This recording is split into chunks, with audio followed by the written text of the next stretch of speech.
Hi, welcome to Cafe Snacks, the 10 questions that covers current happenings from UPSC perspective. It is Onlearn and this is Shyam here. Let us move on to the first question.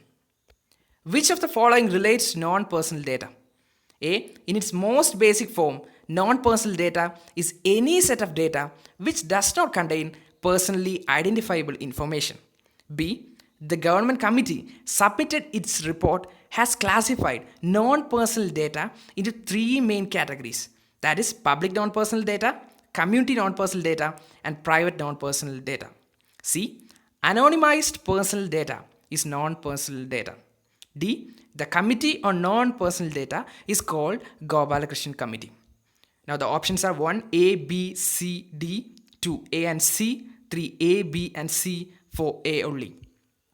Yesterday, we have seen that the Gopalakrishnan Committee deals with non-personal data. So option D is right. And in order to find out what about the other options are right, let us discuss.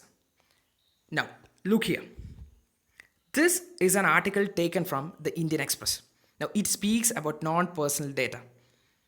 A government committee that is being headed by co-founder of Infosys Chris Gopalakrishnan has suggested that the non-personal data need to be made available to the domestic players in our nation because they can benefit it and gain profit in global market. Now, what is non-personal data? In its most basic form, non-personal data is any set of data which does not contain personally identifiable information. That means you are not able to identify any individual by using non-personal data. An example of food delivery service is given here. Do look into this article. Now, what are public, community, and private non-personal data in order of their categories? Because non-personal data is divided into these three categories. Now, what is public non-personal data? All the data that is collected by the government and its agencies regarding census or tax receipts, etc., comes under public non-personal data. And what about the community non-personal data? Community non-personal data involves any data identifiers about a set of people who have either the same geographic location, religion, job, etc. Now, coming to the third category, that is private non-personal data. It is a data that is being generated by individuals and that can be derived from application of proprietary software or knowledge. Now, what about the sensitivity of non-personal data? They are very sensitive even if they are anonymized. Because if they are dealing with national security or certain national interests such as locations of government laboratories or research facilities, there can be a breach of security. What are the global standards on non-personal data? In May 2019, European Union came out with a regulation framework for the free flow of non-personal data in European Union. Now, what is the situation in India? India does not have a legal framework. And this is being discussed in this article and it is out of the scope of our discussion. And you need to understand that India need to bring in a legal framework and the committee is proposing such a framework. But there is a negative point that need to be noted that the committee has not said anything about the non-personal data that is being procured by the government. So government is a key aspect in this game. So what is the answer? Sorry.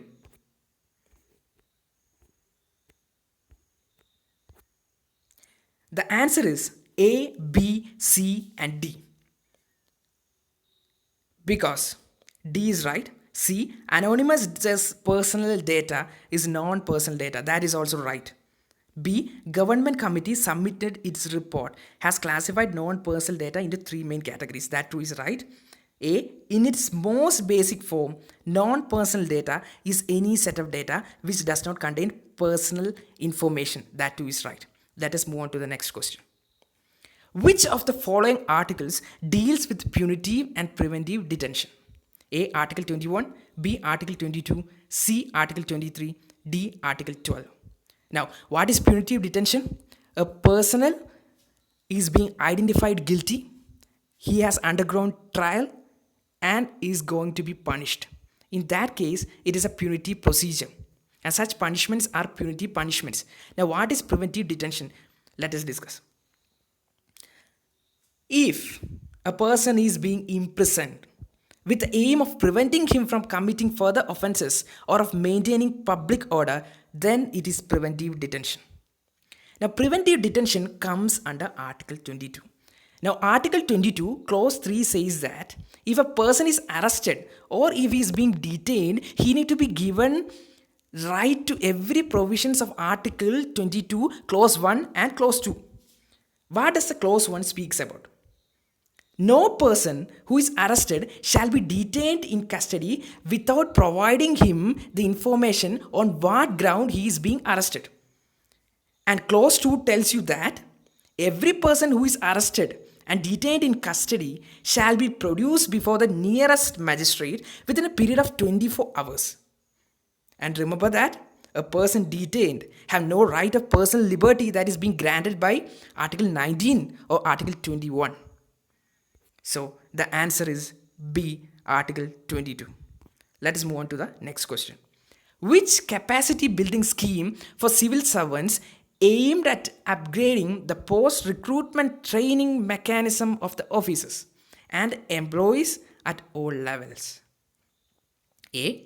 Mission Karmayogi. B. Mission Indradhanus. C. Mission Black Tornado. D. Indra. Now let us discuss.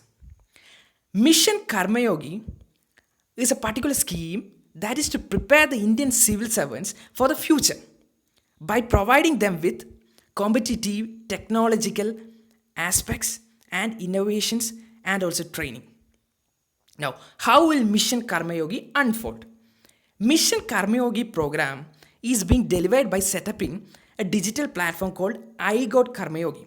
Now, iGot Karmayogi empowers the civil servants with various high quality services and high standard of education. Now, the platform is actually indicated of a launch pad for the National Program for Civil Service Capacity Building. That is, along with Mission Karmayogi, the National Program for Civil Service Capacity Building NPCSCB also goes along on the floor. Now, NPCSB will be governed by Prime Minister's Human Resource Council.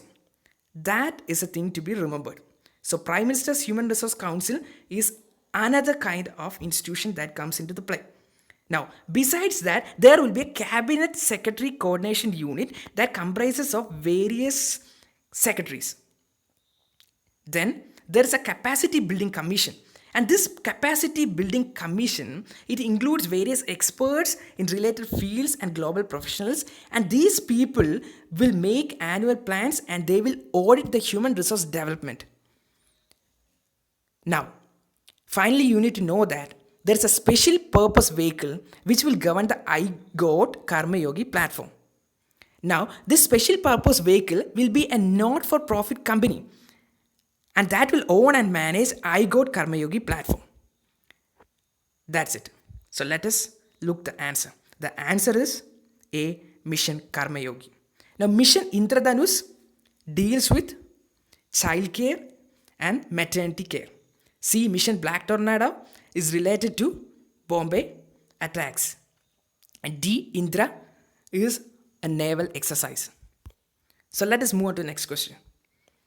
Supreme Court in a landmark judgment held that all serving women officers recruited in 10 combat support arms and services of the Indian Army under the Short Service Commission scheme will have to be considered for permanent commission. Now, this is a historic judgment because earlier, from 2006 onwards, Short Service Commission has started for women, but that was only for a period of 10 years. Later, there was a public interest litigation filed against this, and the government said that it can be made up to 14 years.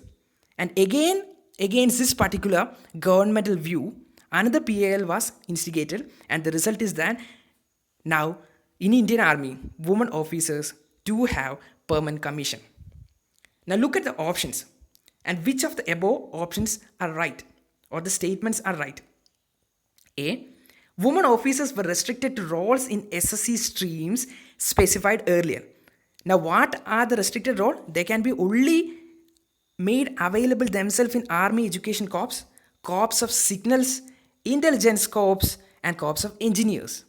And they are excluded from other combat arms such as infantry and armored corps. Now, B, they were kept out of any command appointment and could not qualify for government pension, which starts only after 20 years of service as an officer.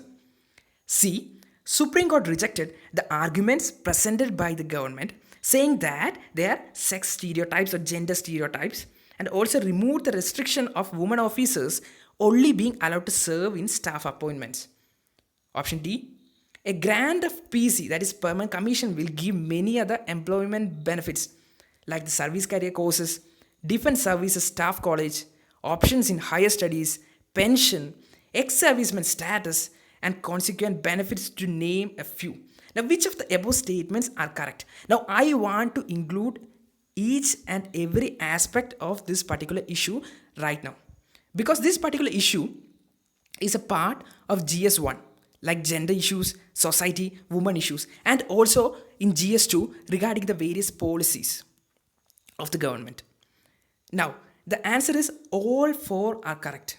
That is, it is not 1, it is not 2, but it is 3.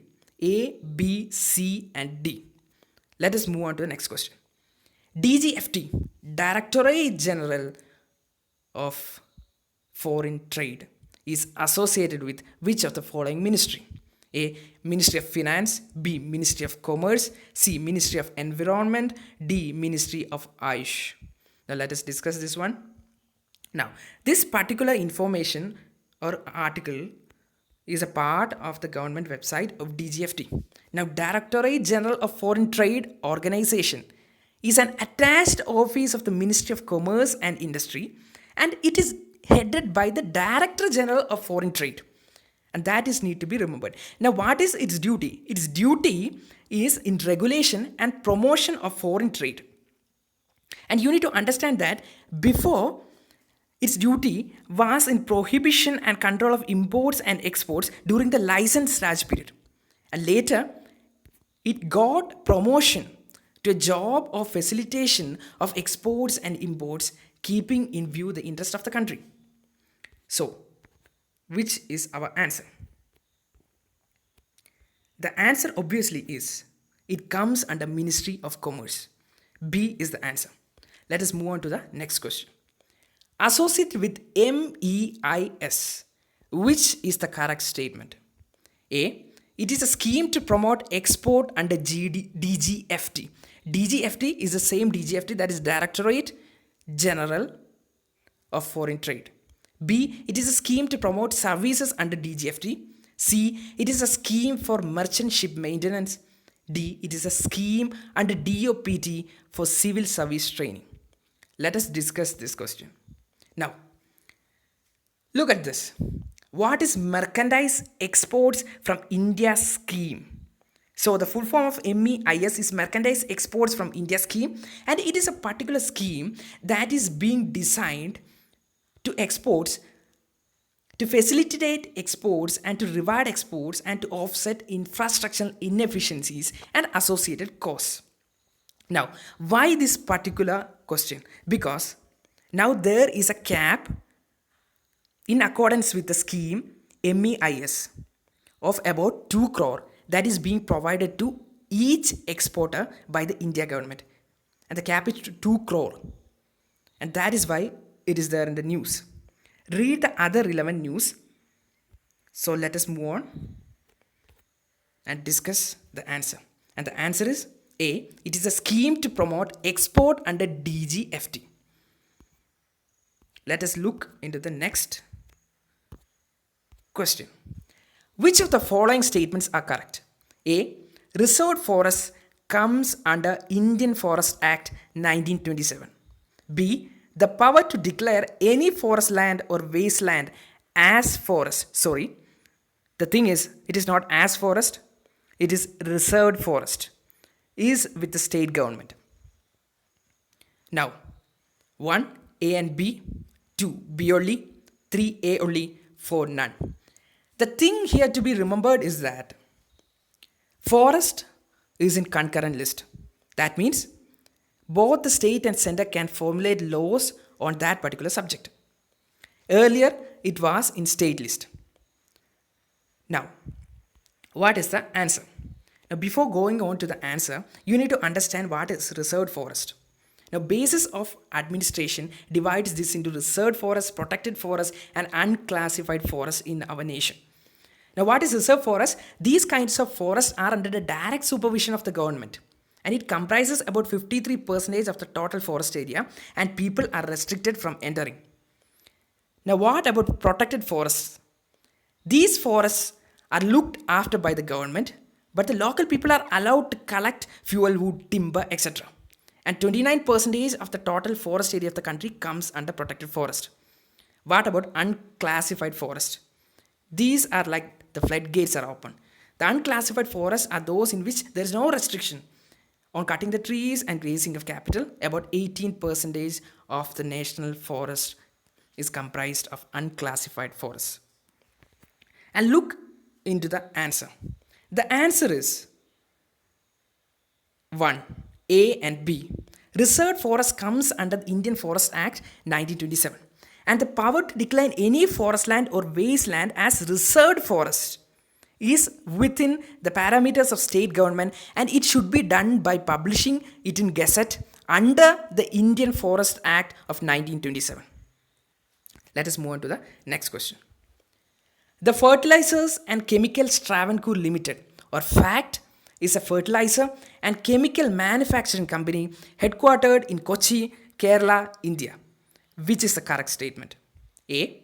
Company was incorporated in 1943 by Maharaja Sri Chittra Tirunal Ramavarma of Travancore Kingdom. B. It is the first fertilizer manufacturing company in independent India and also the largest central public sector undertaking in the state of Kerala. C. Nitrous sulfate was the first production. D. Ammonium sulfate was produced only by naphtha reforming process. Now, why this particular news? Because there is a news in today's PIB that states that FACT is sending another 20 containers of 560 million ton ammonium sulfate to Haldia port. Now, due to this news, FACT receives an important in UPSC perspective. And also, look into the word ammonium sulfate. Here, our discussion is about FACT, but you need to check on ammonium sulfate and on Haldia port, which is in Kolkata. Now, look at the first statement. The first statement is wrong. Why? Because it was incorporated by Maharaja Sri Chittra Tirunal Bala Ramavarma, and it is not Ramavarma. What about B? B is right. It is the first fertilizer manufacturing company in independent India. What about C? Because nitrous sulfate is not the first production. It is ammonium sulfate. And ammonium sulfate is one of the key production of FACT, and that is the reason why it is being in news. And D, ammonium sulfate was produced only by naphtha reforming process. That is wrong. It was earlier produced by wood gasification, and later they shifted to naphtha reforming process. So the answer is B. It is the first fertilizer manufacturing company in independent India, and largest CPSU in the state of Kerala. Let us move on to the next question. Which of the following statements are correct? A.